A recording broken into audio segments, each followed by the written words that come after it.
பற்றி எறிந்த இரண்டாவது டி20 மேட்ச். ஆஸ்திரேலியாவுக்கு எதிராக இந்திய அணி செய்த தரமான சம்பவம். ஆஸ்திரேலியா வெற்றி பெற கடைசி 12 பந்துகளில் 10 ரன்கள் மட்டும்தான் தேவையிருந்தது. அதுவும் 6 விக்கெட்டுகள் கையிலும் இருந்தது. ஆனாலும் கடைசி ஓவரில் நடந்த ட்விஸ்ட். ஜாஸ்பிரித் பும்ராவை தலையில் தூக்கி வைத்து கொண்டாடும் உலக நாடுகள். அதாவது இந்தியா ஆஸ்திரேலியா அணிகளுக்கு இடையிலான கிரிக்கெட் தொடர் என்பது ஆஸ்திரேலியா நாட்டில் வைத்து தற்போது நடைபெற்று வருகிறது. 3 ஒருநாள் போட்டிகள் மற்றும் 5 டி20 போட்டிகள் கொண்ட 2 தொடர்களில் இந்திய அணியும் ஆஸ்திரேலிய அணியும் விளையாடி வருகிறது. இதில் ஏற்கனவே ஒருநாள் தொடர் முடிந்துவிட்டது. அப்படியாக நடந்து முடிந்த 3 ஒருநாள் போட்டிகள் கொண்ட தொடரில் 2 போட்டிகளில் ஆஸ்திரேலிய அணியும் 1 போட்டியில் இந்திய அணியும் வெற்றி பெற்றது. இதனால் இந்த ஒருநாள் தொடரை 2-1 என்ற கணக்கில் ஆஸ்திரேலிய அணி கைப்பற்றியிருந்தது. அதனைத் தொடர்ந்து டி20 போட்டிகள் தொடங்கியது. மேலும் ஒருநாள் தொடரை இழந்த இந்திய அணி இந்த டி20 தொடரை கைப்பற்றி ஆஸ்திரேலியாவுக்கு பதிலடி கொடுக்க வேண்டிய கட்டாயத்திலும் இருந்தது. அதே சமயம் ஆஸ்திரேலிய அணியை ஆஸ்திரேலியா மண்ணில் வைத்து வீழ்த்துவது என்பது அவ்வளவு எளிதான காரியமும் கிடையாதுங்க. ஆனாலும் கூட இந்திய அணியின் சமீபத்திய பெர்ஃபார்மன்ஸுகள் என்பது சிறப்பாகவே இருந்து வருகிறது. உதாரணத்திற்கு சமீபத்தில் நடந்து முடிந்த வெஸ்ட் இண்டீஸுக்கு எதிரான தொடராக இருக்கட்டும், அதற்கு முன்பு நடைபெற்ற ஆசிய கோப்பை தொடராக இருக்கட்டும், அதற்கும் முன்பு நடைபெற்ற இங்கிலாந்துக்கு எதிரான தொடராக இருக்கட்டும், இப்படியாக அனைத்து தொடர்களிலும் தொடர்ச்சியாக இந்திய அணி சிறப்பாகவே செயல்பட்டு வருகிறது.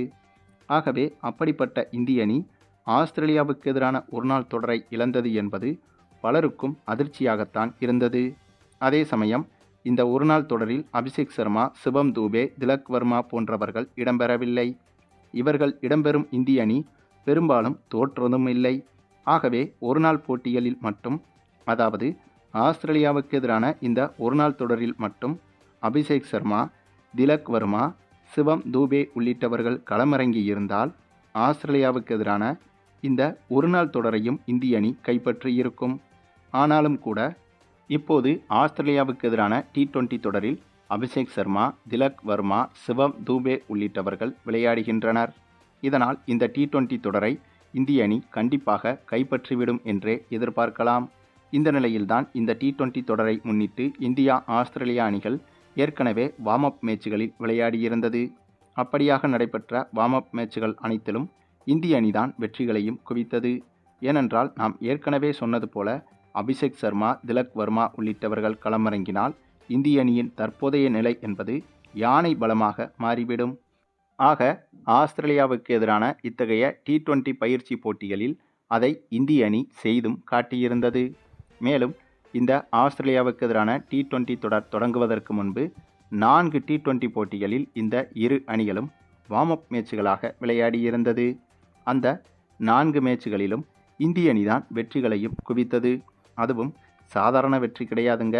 ஒவ்வொரு வெற்றியும் பிரம்மாண்ட வெற்றியாகவும் வரலாற்று சாதனை வெற்றியாகவும் இந்திய அணி படைத்து காட்டியது. இந்த நிலையில்தான் நேற்றைய தினம் இந்த இரு அணிகளுக்கு எதிரான அதிகாரப்பூர்வ டி20 மேட்ச் தொடங்கியது. இந்த முதல் டி20 போட்டி தொடங்கி வழக்கம் போல இந்த முறையும் டாஸை இழந்தது இந்திய அணி. பெரும்பாலும் சமீப காலமாகவே இந்திய அணி தொடர்ச்சியாக டாஸை இழந்து வருகிறது. குறிப்பாக சுப்மன் கில் இந்திய அணிக்கு எப்போது கேப்டனாக மாறினாரோ அன்றிலிருந்து இப்போது வரை சுப்மன் கில் 10 போட்டிகளில் களமிறங்கினால் 1 போட்டியில் மட்டும்தான் டாஸை வெல்கிறார். அதேபோல டி20 போட்டிகளை பொறுத்தவரையிலும் சூரியகுமார் யாதவ் தான் கேப்டனாக இருக்கிறார்.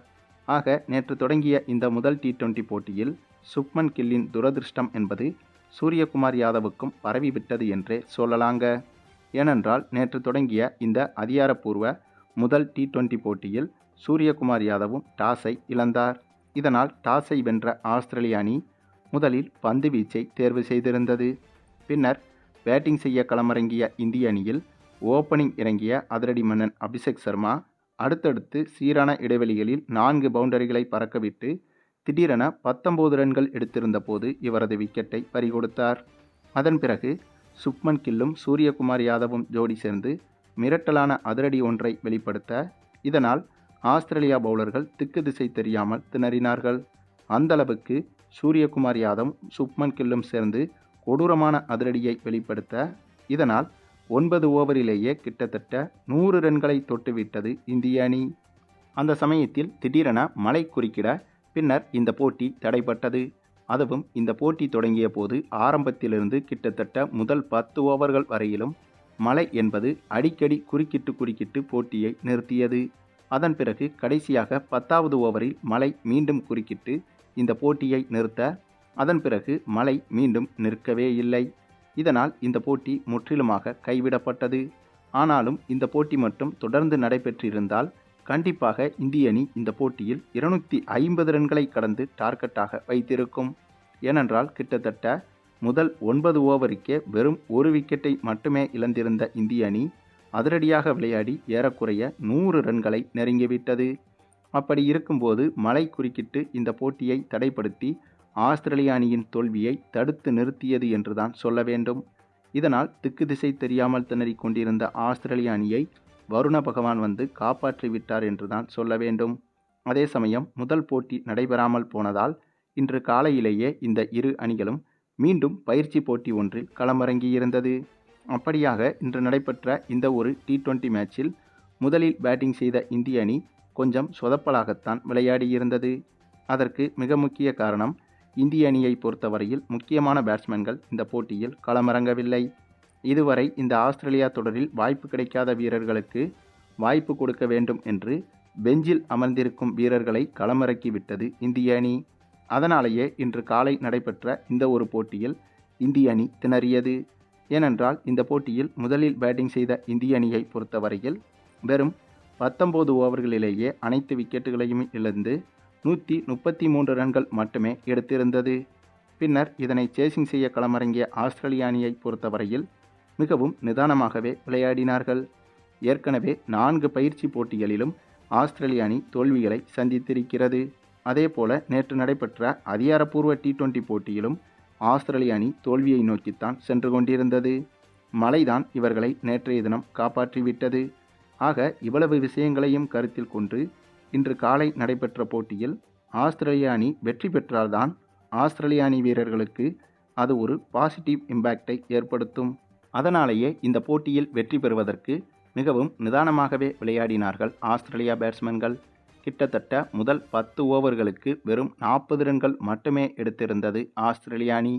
அதன் பிறகு அதிரடியாக விளையாடிய ஆஸ்திரேலிய அணி ஒரு கட்டத்தில் எளிதாக வெற்றி பெற வேண்டிய சூழ்நிலைக்கும் வந்தது. சரியாக 18வது ஓவர் முடிந்த பிறகு அடுத்த 2 ஓவர்களில் வெறும் 10 ரன்கள் எடுத்தாலே ஆஸ்திரேலிய அணி வெற்றி பெற்றுவிடும் என்ற சூழ்நிலை உருவானது. அப்போது ஆஸ்திரேலிய அணி 4 விக்கெட்டுகளை மட்டுமே தான் இழந்திருந்தது. இதனால் ஆஸ்திரேலிய அணியின் கையில் 6 விக்கெட்டுகள் மீதமும் இருந்தது. அப்போது சரியாக 19வது ஓவரை நம்ம தமிழக வீரர் வாஷிங்டன் சுந்தர் வீச, அந்த ஓவரை இவர் சிறப்பாக வீசி முடித்து வெறும் 5 ரன்கள் மட்டுமே தான் கொடுத்திருந்தார். இதனால் கடைசி ஓவரான 20வது ஓவரில் 6 பந்தில் வெறும் 5 ரன்கள் எடுத்தாலே வெற்றி என்ற எளிதான சூழ்நிலையில்தான் ஆஸ்திரேலிய அணி இருந்தது. அப்போது அந்த கடைசி ஓவரை வீசிய நம்ம ஜாஸ்பிரீத் பும்ரா ஆஸ்திரேலிய அணிக்கு மட்டுமில்லாமல் இந்த ஒட்டுமொத்த உலக கிரிக்கெட் ரசிகர்களுக்கும் மிகப்பெரிய அதிர்ச்சி ஒன்றை கொடுத்திருந்தார். ஏனென்றால் அந்த கடைசி ஓவரில் ஜாஸ்பிரீத் பும்ரா வீசிய முதல் 3 பந்துகள் என்பது ஹாட்ரிக் விக்கெட்டை வீழ்த்தியிருந்தது.